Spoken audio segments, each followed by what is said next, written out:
오늘 함께 나눌 말씀 욥기 21장 17절에서 34절까지의 말씀입니다. 악인의 등불이 꺼짐과 재앙이 그들에게 닥침과 하나님이 진노하사 그들을 공고하게 하심이 몇 번인가. 그들이 바람 앞에 건불같이 폭풍에 날려가는 겨같이 되었도다. 하나님은 그의 죄악을 그의 자손들을 위하여 쌓아두시며 그에게 갚으실 것을 알게 하시기를 원하노라. 자기의 멸망을 자기의 눈으로 보게 하며 전능자의 진노를 마시게 할 것이니라. 그의 달수가 다하면 자기 집에 대하여 무슨 관계가 있겠느냐. 그러나 하나님께서는 높은 자들을 심판하시나니 누가 능히 하나님께 지식을 가르치겠느냐. 어떤 사람은 죽도록 기운이 충실하여 안전하며 평안하고 그의 그릇에는 젖이 가득하며 그의 골수는 윤택하고 어떤 사람은 마음의 고통을 품고 죽음으로 행복을 맛보지 못하는도다. 이 둘이 매한가지로 흙 속에 높고 그들 위에 구더기가 덮이는구나. 내가 너희의 생각을 알고 너희가 나를 해하려는 속셈도 아노라. 너희의 말이 귀인의 집이 어디 있으며 악인이 살던 장막이 어디 있느냐 하는구나. 너희가 길 가는 사람들에게 묻지 아니하였느냐. 그들의 증거를 알지 못하느냐. 악인은 재난의 날을 위하여 남겨둔 바 되었고 진노의 날을 향하여 끌려가느니라. 누가 능히 그의 면전에서 그의 길을 알려주며 누가 그의 소행을 보응하랴. 그를 무덤으로 메어가고 사람이 그 무덤을 지키리라. 그는 골짜기에 흙덩이를 달게 여기리니 많은 사람들이 그보다 앞서갔으며 모든 사람이 그의 뒤에 줄지었느니라. 그런데도 너희는 나를 헛되이 위로하려느냐. 너희 대답은 거짓일 뿐이니라. 아멘. 우리는 어제 본문을 통해서 이 세상에서 악인이 엄청 형통하게 살아가고 있는 모습을 설명하는 욥의 발언에 대해서 살펴보았습니다. 욥의 친구들은 계속해서 욥에게 인과응보 원리를 제시하면서 악인의 최후는 반드시 이 땅에서 망한다고 주장했는데요. 욥은 그들의 주장과는 반대되게 이 땅이 흘러가는 반례를 들어서 반기를 들었죠. 무엇이냐면 실상은 우리 주변에 많은 악인들이 친구들의 주장처럼 망하고 못 사는 것이 아니라 오히려 더 형통하고 행복하게 살아가고 있다라는 주장을 펼쳤습니다. 오늘 본문도 어제 본문과 마찬가지로요. 욥이 계속해서 악인이 이 땅에서 엄청 형통하게 잘 살아간다라는 것을 주장하면서 친구들의 내용의 주장에 반기를 드는 것을 보게 됩니다. 우리 17절, 18절 말씀 이렇게 기록되어 있습니다. 악인의 등불이 꺼짐과 재앙이 그들에게 닥침과 하나님이 진노하사 그들을 곤고하게 하심이 몇 번인가. 그들이 바람 앞에 건불같이 폭풍에 날려가는 겨같이 되었도다. 한글 번역으로 보면 내용의 뜻을 이해하기가 조금 어려운데요. 사실은 18절 말씀도요. 의문절로 끝나는 거예요. 그러니까 겨같이 되었는가 이런 뜻으로요. 17절과 18절은 사실은 반문하는 내용이에요. 그래서 더 쉽게 번역을 바꿔보면 이런 뜻이에요. 17절 18절 번역이요. 하나님이 악인에게 도대체 재앙을 내려서 공고하게 하신 적이 몇 번이나 되는가. 악인들을 폭풍에 날아가는 겨처럼 멸망시킨 적이 과연 몇 번이나 되는가. 그러니까 하나님이 진짜 실제로 악인을 그렇게 멸망시킨 적이 몇 번이나 되는데 라고 반문하여 물어보는 거예요. 친구들이 반드시 하나님이 악인을 때리고 망하게 한다라고 하는데 욥은 이렇게 반문하는 거예요. 그럼 그렇게 하나님이 그들을 멸망하시고 재앙하신 적이 과연 몇 번이나 되냐라고 반문하는 거예요. 욥은 그렇지 않다라고 주장하는 것이죠. 또 욥의 친구들이 두 번째 욥에게 조언을 할 때 셋 다 공통적으로 했던 말 중에 하나가 무엇이냐면요. 악인의 자손들이 엄청난 저주를 받는다. 악인의 부모 때문에 그의 후손들이 다 망하게 된다라고 주장했는데 욥은 또 그 주장에 대해서도 반기를 들어요. 오늘 19절 20절 말씀입니다. 하나님은 그의 죄악을 그의 자손들을 위하여 쌓아두시며 그에게 갚으실 것을 알게 하시기를 원하노라. 자기의 멸망을 자기의 눈으로 보게 하며 전능자의 진노를 마시게 할 것이니라. 한국 번역 때문에 한글 번역상 조금 또 내용이 헷갈릴 수 있는데요. 이런 말이에요. 하나님은 악한 사람의 죄악을 그의 자손들에게 갚으시는 것이 아니라 악한 일을 행한 바로 그 사람에게 갚으신다.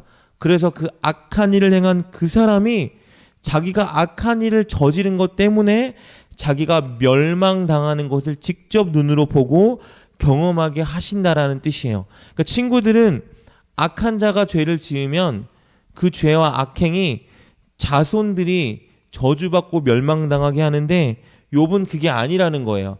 악한 일을 행한 그 사람이 악행을 도로 받아야 되는 게 마땅하다라는 거예요. 왜냐하면 만약에 그렇게 하나님이 안 하시면 악한 사람이 악을 실컷 저지르고 잘 살다가 일찍 죽게 되면 그의 후손이 만약에 이제 그 악한 일에 대한 보응을 받는 것을 못 보고 죽게 되잖아요. 그러니까 그 악한 일을 행한 사람에게는 그게 후손이 그렇게 저주받는 게 아무 의미 없는 관련 없는 일이 되기 때문에 악한 일을 행하는 자들은 더 많이 악한 일을 행하게 될 수밖에 없다라는 거예요. 그래서 21절에 이렇게 말하는 거예요. 그의 달수가 다하면, 그러니까 그 악한 사람이 죽으면 자기 집에 대하여 무슨 관계가 있겠느냐, 자기 후손들이 저주받는 게 그랑 무슨 상관이 있겠느냐라고 말하는 거예요. 그러나 욥은 하나님께서 이렇게 일하시건 저렇게 일하시건 인간이 그 일하는 방식을 안다고 생각한다 할지라도 하나님이 꼭 이렇게 통치하신다, 이렇게 일하신다라고 우리 인간이 스스로 확정 지우고 안다고 교만하면 안 된다고 말합니다. 22절 말씀입니다.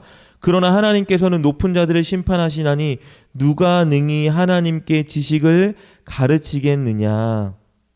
하나님은 인간의 이해, 인간의 기대, 상식을 뛰어넘어 일하시는 분이기 때문에 우리가 하나님이 이렇게 일하는 거야, 하나님이 이렇게 인간을 심판하신 거야, 하나님이 저렇게 인간들을 다루시는 거야 라고 말할 수 없다라는 거예요. 왜요? 욥이 자신이 지금 잘못한 것이 없는데 이 재앙을 당해보니까 아, 이거 하나님이 이렇게 일하신다 저렇게 일하신다 도무지 이해할 수도 없고 말하면 안 되겠구나라는 것을 깨달은 거예요. 그리고 연이어서 신뢰로 하나님이 진짜 이렇게 일하신다 저렇게 일하신다 말할 수 없게 하나님이 우리 생각과 상식과 이해하지 않게 일하신다라는 신뢰를 드는데요. 그것은 무엇이냐면요, 악한 자가 이 땅에서 정말 많은 물질을 누리고 평안하고 안전하게 살아가기도 하고, 반대로 선한 자가 일평생 고통만 당하다가 죽기도 한다라는 거예요. 그런데 너무 억울하고 부당한 것은 그렇게 선하게 산 자 혹은 그렇게 떵떵거리며 악하게 산 자들의 최후는 다 같다라는 거예요. 26절 말씀입니다. 이 둘이 매 한 가지로 흙 속에 눕고 그들 위에 구더기가 덮이는구나. 악하게 살았건 이 땅에서 선하게 살았건 결국은 둘 다 죽게 되니까 이 또한 너무 허무하고 부당한데 하나님께서 이렇게 일하시니 내가 뭐라고 말을 할 수가 없다라는 거예요. 욥이 주장하고자 하는 것은 이런 것이에요.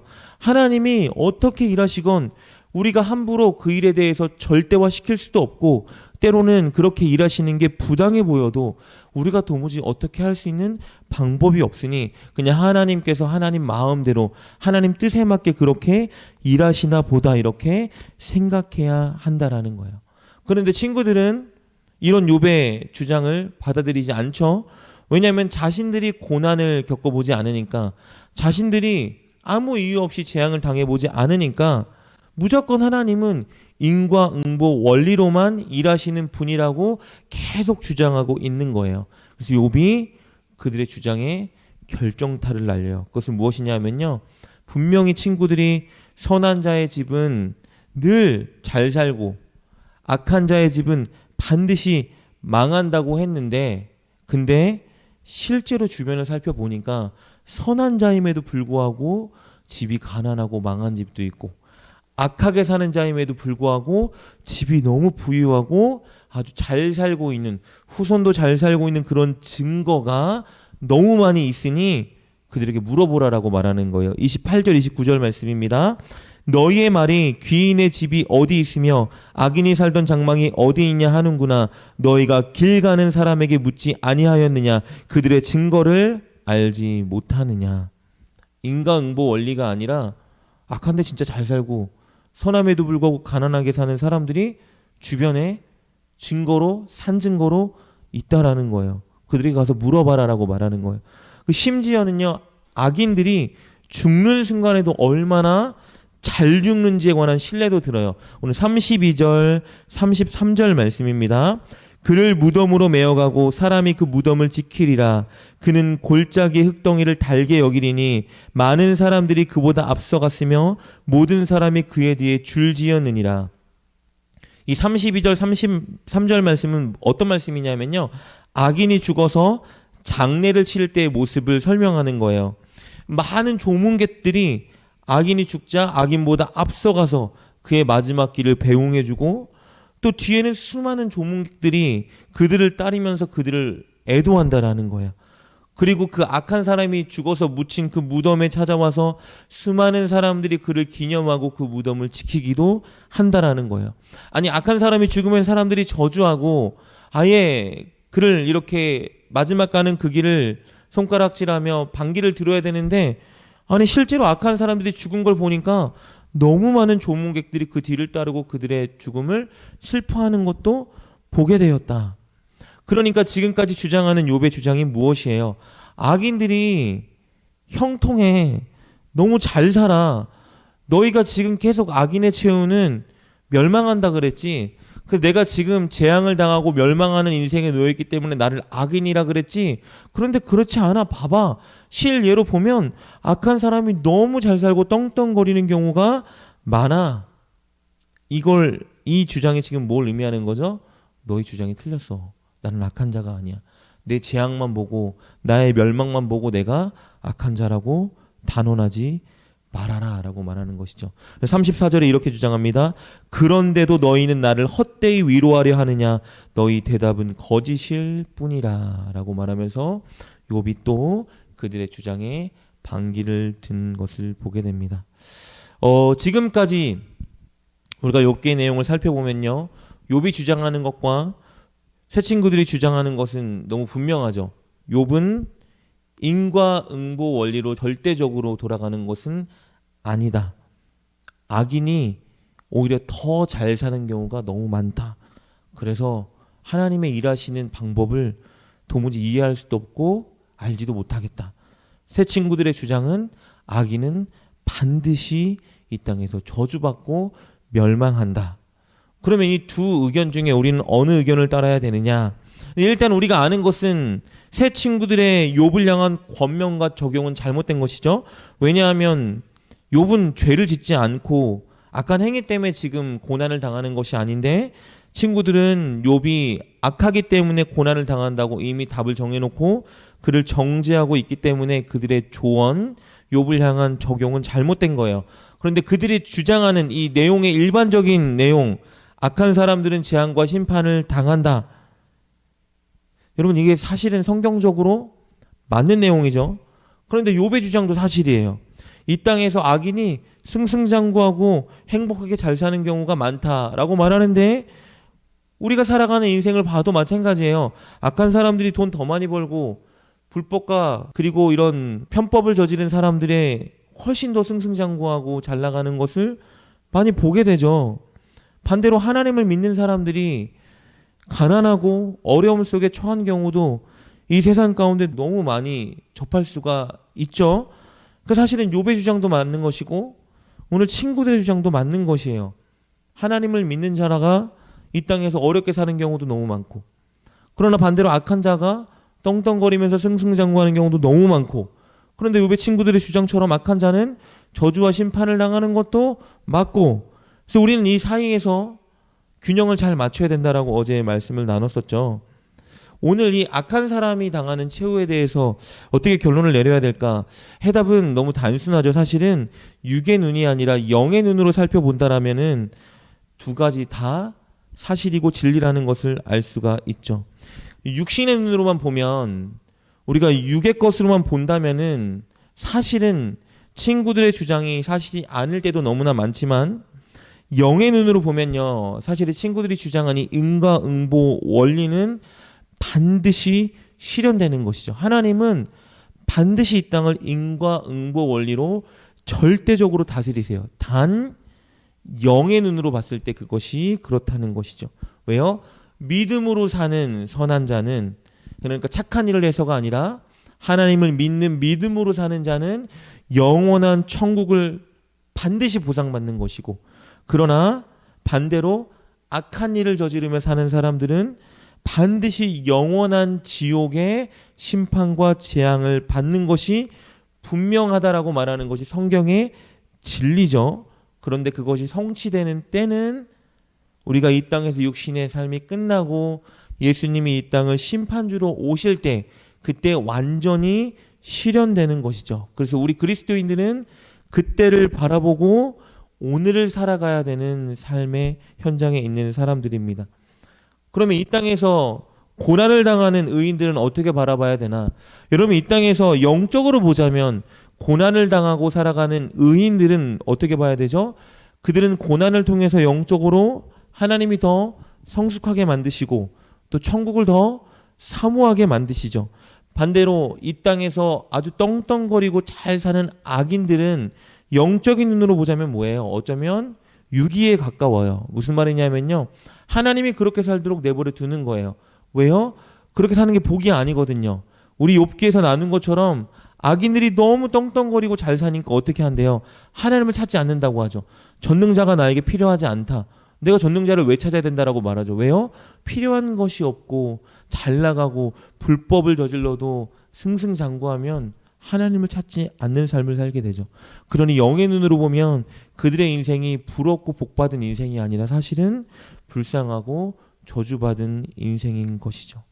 그래서 항상 중요한 것은 우리는 육도 필요하지만 육의 눈으로 바라보는 것도 너무 중요하긴 하지만 먼저는 영의 눈으로 우리의 인생과 이 땅을 바라보는 것이 너무 중요하다라는 걸 명심해야겠죠. 여러분, 하나님은 반드시 인과응보의 원리로 이 땅을 통치하십니다. 그러나 영의 눈으로 바라볼 때 그게 온전히 이루어지는 것이죠. 그렇기 때문에 저와 여러분은 늘 영의 세계에 살지만 또 동시에 이 땅을 살아가기 때문에 육의 것도 물론 추구해야 되죠. 중요하게 추구해야 되지만 그것보다 더 먼저이고 우선순위에 둬야 되는 것은 늘 영의 세계입니다.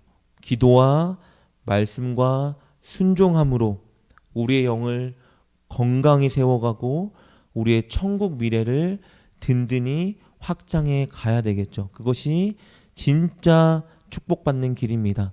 이 땅에서 우리가 나눴던 것처럼 악한 일을 저지르는 것은 달콤한 것이죠. 왜냐하면 내 편의대로, 내 감정대로, 내가 하고 싶은 대로 편하게 할 수 있는 일이고 그것들은 눈에 보이는 빠른 결과를 가져다 주기 때문입니다. 그러나 오늘 우리가 영이 있다라는 것을 확신하고 영의 눈으로 인생을 바라본다라면 우리는 조금 불편하고 손해보는 자리라 하여도 늘 하나님의 말씀이 있는 선한 길을 선택해야 됩니다. 그것이 진짜 우리의 영과 천국이라는 우리의 미래를 든든히 세워가는 것이기 때문입니다. 오늘도 기도와 그리고 하나님 말씀에 순종함으로 우리의 영적인 건강과 미래를 든든히 세워가는 저와 여러분 되시기를 주님의 이름으로 축복합니다. 기도하겠습니다. 하나님 감사합니다. 우리에게 진짜 진리를 가르쳐 주시고 우리에게 영의 눈을 열어주시어 하나님 이 땅에서 보이는 것만이 다가 아닌 것을 깨닫게 알려주신 하나님 감사합니다.